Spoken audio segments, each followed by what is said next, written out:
Relations Words of Wisdom, your source for all things human resources and employee and labor relations. Hi, I'm Bob Carroll. I'm the Executive Vice President at Permanent Solutions Labor Consultants, and welcome to this week's episode of Employee Relations Words of Wisdom.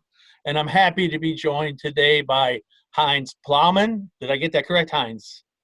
You did, yes. All right, awesome. Good job. Awesome. I had the opportunity to meet Heinz at a Chamber of Commerce event, and we got to discussing productivity and being more organized as a way of being a better leader, a better supervisor. It doesn't really matter, does it, Heinz, if it's front level supervision all the way up to the CEO of a company. But before I get into this, before I get into my interview with Heinz, I want to remind everybody to hit the subscribe button down below and then hit the bell button so that we can notify you when fresh content like this comes out. So Heinz, we're here to talk about productivity and organization, and I was fascinated by your concept on it. So I'm just going to let you take it. Tell me some of the stuff, or tell the people that are watching this some of the things that you shared with me. Well, first I'll give you my elevator speech so you know who I am and why I might be worth listening to. My name is Heinz Plaumann. I spent over 30 years working in the chemical industry, and a lot of that time I was in leadership roles, which of course involves a lot of time productivity for people, making sure that we are indeed earning our keep in the industry. I also spent a lot of time coaching and mentoring people. I left that industry a few years ago, and now I have a couple of gigs, let's say, one of which is running a company named QuantumQik Careers. We do a lot of career mentoring, but we also run workshops on time effectiveness. And if you think about time, think of yourself standing in a stream or a river. Water keeps flowing past your feet. You can't grab it. You can't hold it. You can try to maybe take a sip of it or something like that. Imagine that's the time of your life just flowing by. You know, people say, I need to save time. Well, every one of us has got 168 hours a week. That's all. You can't make any more. You can't really make any less. You can just use it poorly. Think of that water flowing by. Once it's by, it's gone. So some of the things that we talk about is we look at people using their time more wisely, using it more effectively. Again, you only live about 4,000 weekends when you think of that. That's a shock. We want to make sure that we have lives fully lived. And the best way to do that is by planning them effectively. In terms of time, again, it's a matter of doing the first things first. If you do nothing else every day except the most important few things, then you have had a successful day, and that will lead you to a life fully lived. Some of the things that eat our time and chew away at them, if you think of a professional environment, well, everybody says meetings. There was, in fact, a video training session a long time ago called Meetings, Bloody Meetings. Things like just starting your meetings on time, making sure that you have them running effectively with an agenda. A lot of people run meetings on time, say from 9 to 10. I suggest that people don't start on the hour. That's too normal. And in our culture, 5 minutes late is okay. Well, there's an ad on TV right now that says just okay is not okay. So it's better to start the meeting off the hour, maybe 9:15. People will look at that and say, well, that's weird. He must be serious. She must be serious. She's really going to start then. So that's one of the little tricks that you can do to get people into your meeting on time. Another thing is you don't have to run a meeting for an hour. Say again, from 9 until 10. Well, we've always run it that way. Think outside of that box. We've always run it that way. Too bad. Change it. If you have a meeting from 9:15 until 9:45, you'll get everything done if you have an effective agenda. What's an agenda? An agenda is a roadmap that says, here's what we're going to do in this meeting. The objective of every meeting should be, by the time this meeting is over, we will have decided what? A meeting is a decision-making vehicle, and you have the right people there that can bring the information to help your group make that decision. And again, you don't have to sit hours and hours to do so. So, Heinz, please. I apologize. So, me and you have talked about the concept of meetings to have meetings, which really takes away the main focus of actually getting the job done. And, Yes. and I think you were heading down that road. And, you know, we deal with employers that are struggling to connect with their employers. And I want to kind of make that correlation on this Sure. call today. Do you think that in having meetings, you can overdo the meeting process? In other words, is there other ways to address smaller concerns without calling a meeting? Oh, sure. Absolutely. One of the things, again, if you think of by the time this meeting's over, we will have decided you don't always need a meeting. If there's just information being disseminated, you can send it out. You can send it out by email, but typically people get 50 to 100 emails a day. We're going to talk about that as being a real chewing device in your time, just processing emails. But rather than that, let's say, is there another way to do it? What if you just walked around the shop floor and said, oh, by the way, here's an issue we're dealing with. Can I talk to you about this? Oh, man. That goes miles to a relationship. What a weird idea. Don't have a meeting, have a conversation. Actually communicate. Builds our relationship. You have an eye contact event with someone and say, guess what? I care enough about you to get out of my chair, walk around the shop, and talk to you about it and get your input and then make a decision together with you. And can I tell you something, Heinz? From an employee relations perspective, nothing beats that face-to-face communication. And guess what? Now you know that the message has been relayed because you have an opportunity to have a short 5-minute conversation and at the end follow it up and make sure that the message was received, right? Yep, absolutely, absolutely, Bob. And one of the things in doing that is you get to measure and assess their body language response. Only about 35% of the information we convey is what we say. The rest of it comes through our actions, our gestures, and other things like that. So if you take a look at it, if I just sit in a meeting and preach at you, you will hear my words, but that's only a small part of the message that's really wanting to be conveyed. So for me, I would go ahead and look at that and say, let's have the conversation. I can talk to you. I can listen to your feedback, ask you questions. Well, what do you think? How would you do it differently? What would it take if we did this? And that tremendously powerful thing, that's one of those things in building relationships with people. Say, what do you think? If I tell you what I think, well, you're the boss. I absolutely love it. I love it, Heinz. Hey, I'm looking at my cheat sheet that you sent me, and you said to mention the Dirty Dozen productivity pirates. Hey, I got to admit, you got my curiosity piqued here. What are we talking about? Well, we're going to talk about a few of them. One of them is meetings. And one of the things that we do when we run workshops, lunch and learns are our favorite gigs, let's say, because in an hour we can talk through a lot of these things and just train you on things. Meetings is one, having an agenda, making sure the meeting is set up correctly, and afterwards the post op on it. So meetings is one thing to make sure that it works well. There are all kinds of other things, just emails. Every one of us gets far more emails than we need.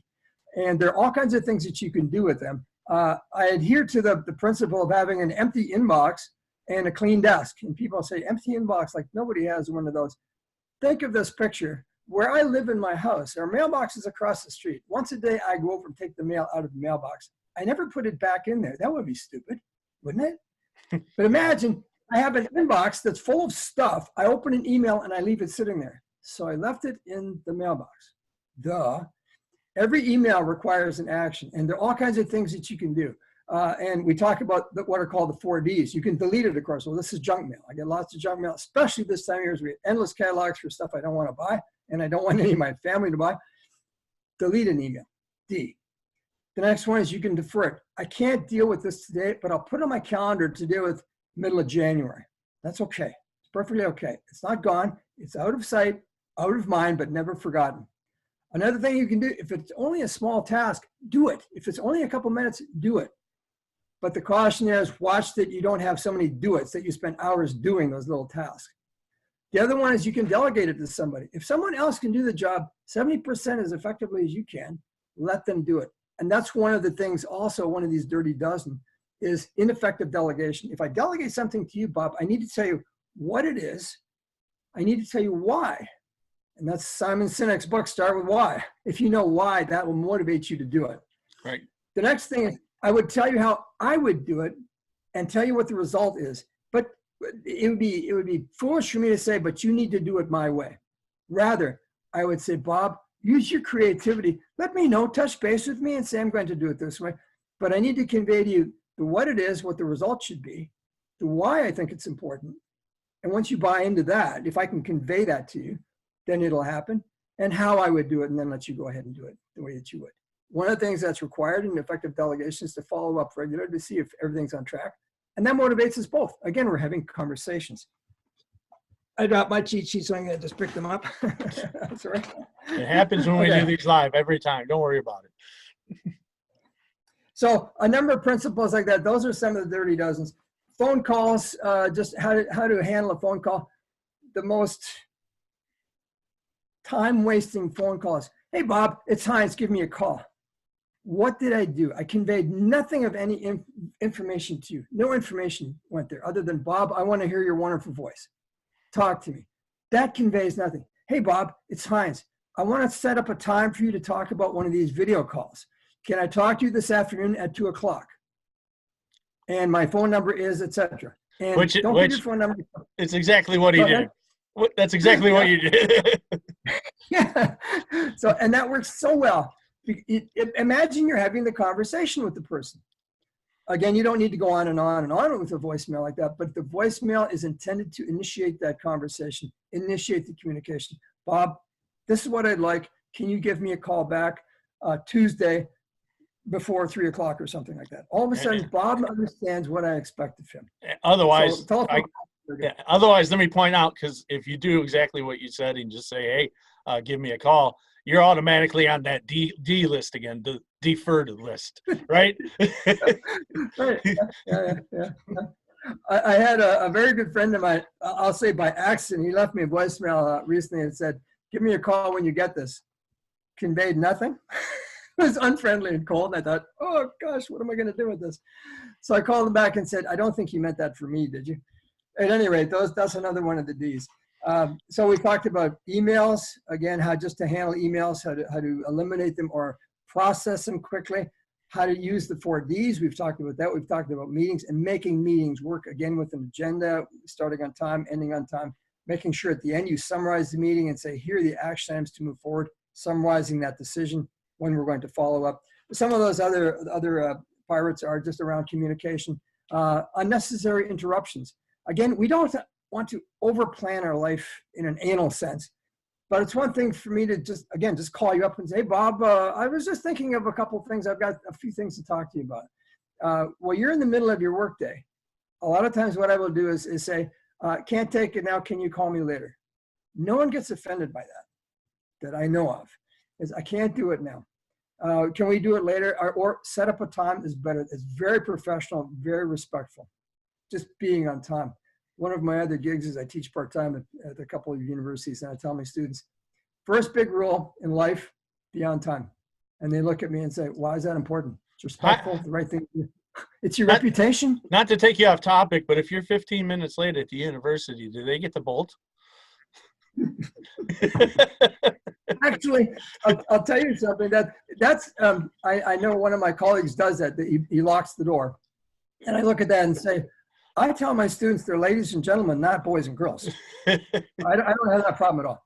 Okay. At any rate, so that's one of the things, just being on time. It's so respectful. Another one of those things, and it's one of the big Ds, or one of the dirty dozen, is to do what you say you're going to do when you say you're going to do it.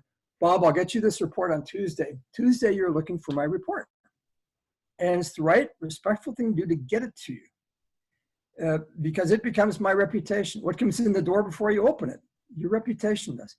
Now, life happens, and I can't always get that to you on Tuesday. Bob, is Friday okay? If I let you know Friday, you'll almost certainly say, yeah, it's okay. Gosh, over 30 years in industry, I don't remember any fires breaking out because you didn't get me the report on Tuesday.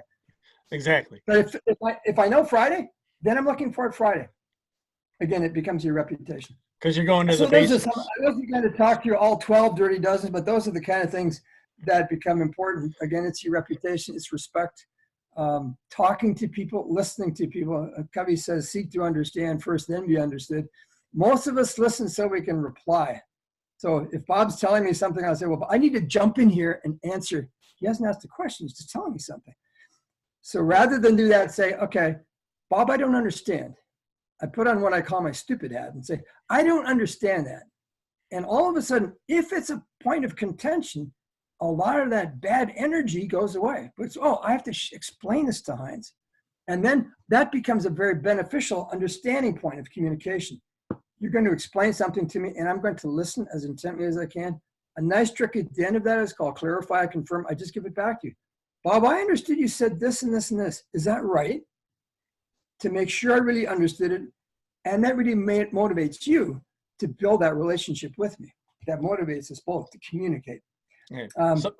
So you know what, Heinz, a lot of what you're talking about makes a lot of sense for somebody in a administrative role, executive role, middle management role. But I want to hit on the supervisors, the ones that are in the front lines, because a lot of what you're saying can really apply to them, because a lot of them do not have email accounts. They do not take the telephone calls. So, but they think the important thing that you're saying here is to communicate. And those little meetings that you just mentioned earlier in the episode, that's the bread and butter for a supervisor, to communicate the message and make sure that they get, like you just said, the ability to get instant feedback that the employee understood the message.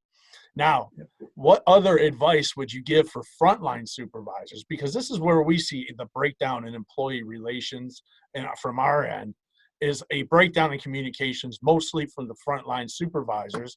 A lot of times not at fault of their own. There's a communication gap everywhere else in the organization. But we have a lot of supervisors that watch this. What advice would you give them?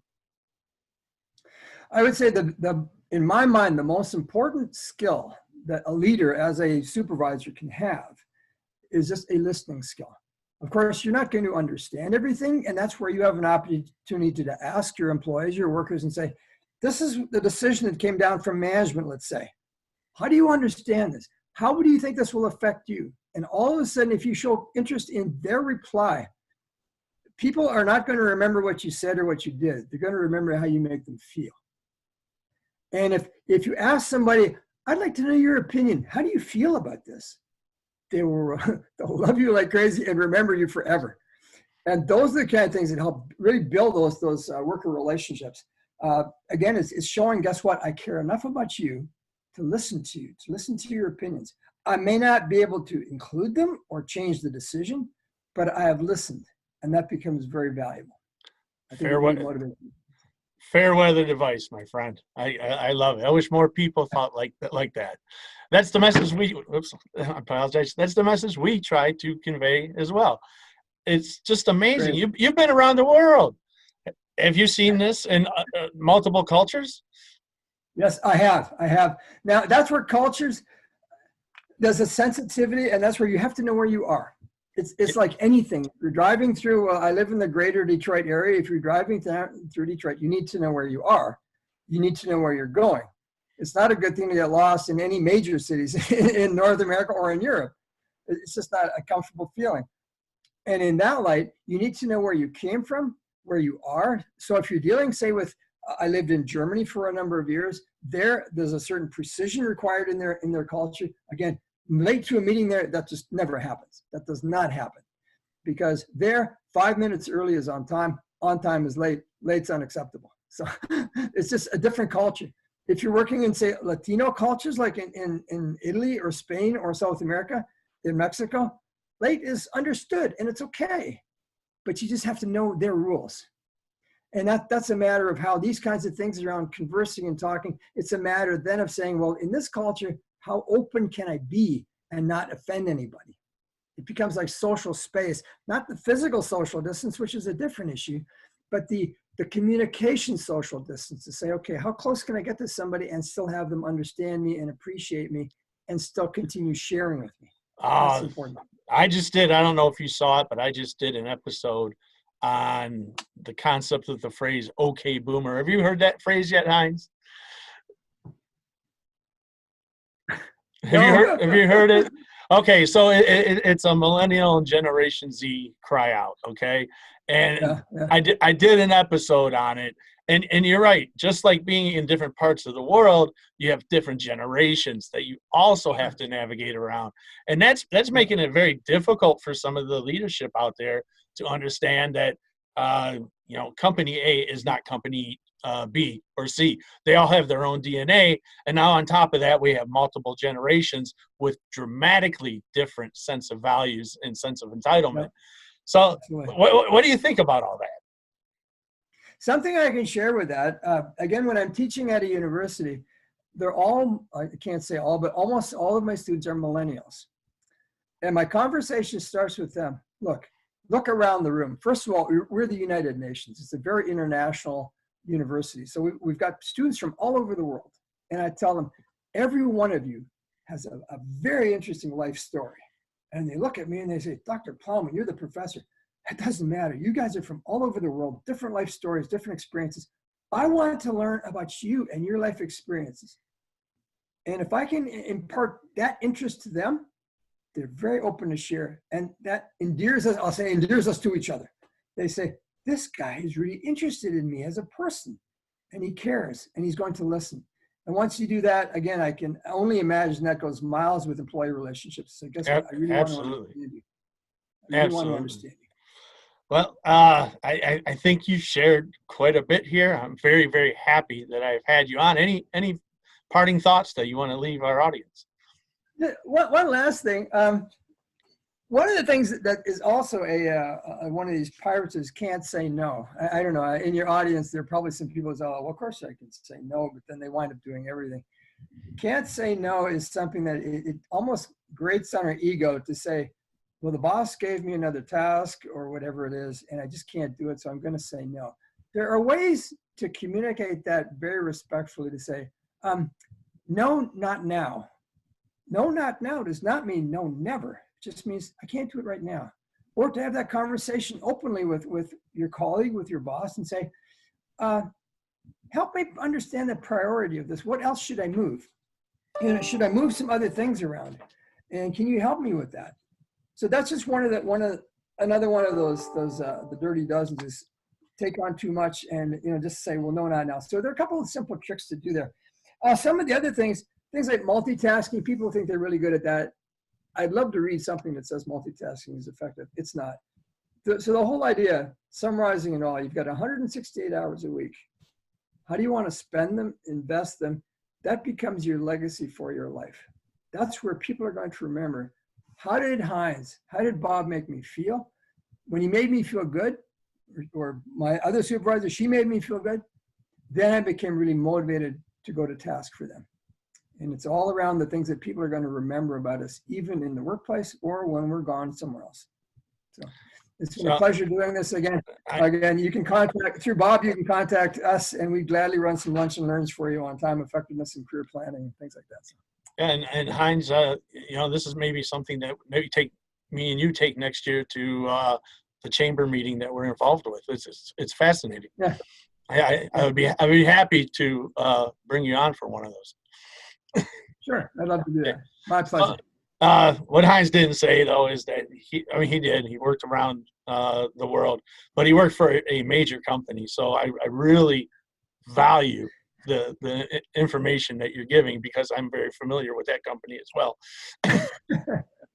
and on a side note, Heinz and I are both musicians. So one of these days I am going to get Heinz. What you don't know is we didn't have an episode last week because I blew my vocal cords out. And Heinz was supposed to join me last week. Luckily, I'm allowed to talk today. And Heinz, it has been an absolute pleasure. So I thank you for being on this episode. And one of us forgot to turn the sound off on our computers, so I'm going to cut it short. Okay? And before I go, I want to remind everybody one last time, make sure you hit the subscribe button down below. And then the little bell icon so that we can let you know when new content is available. Until then, I'll see you next week on Employee Relations Words of Wisdom. Have a great day. Thank you so much.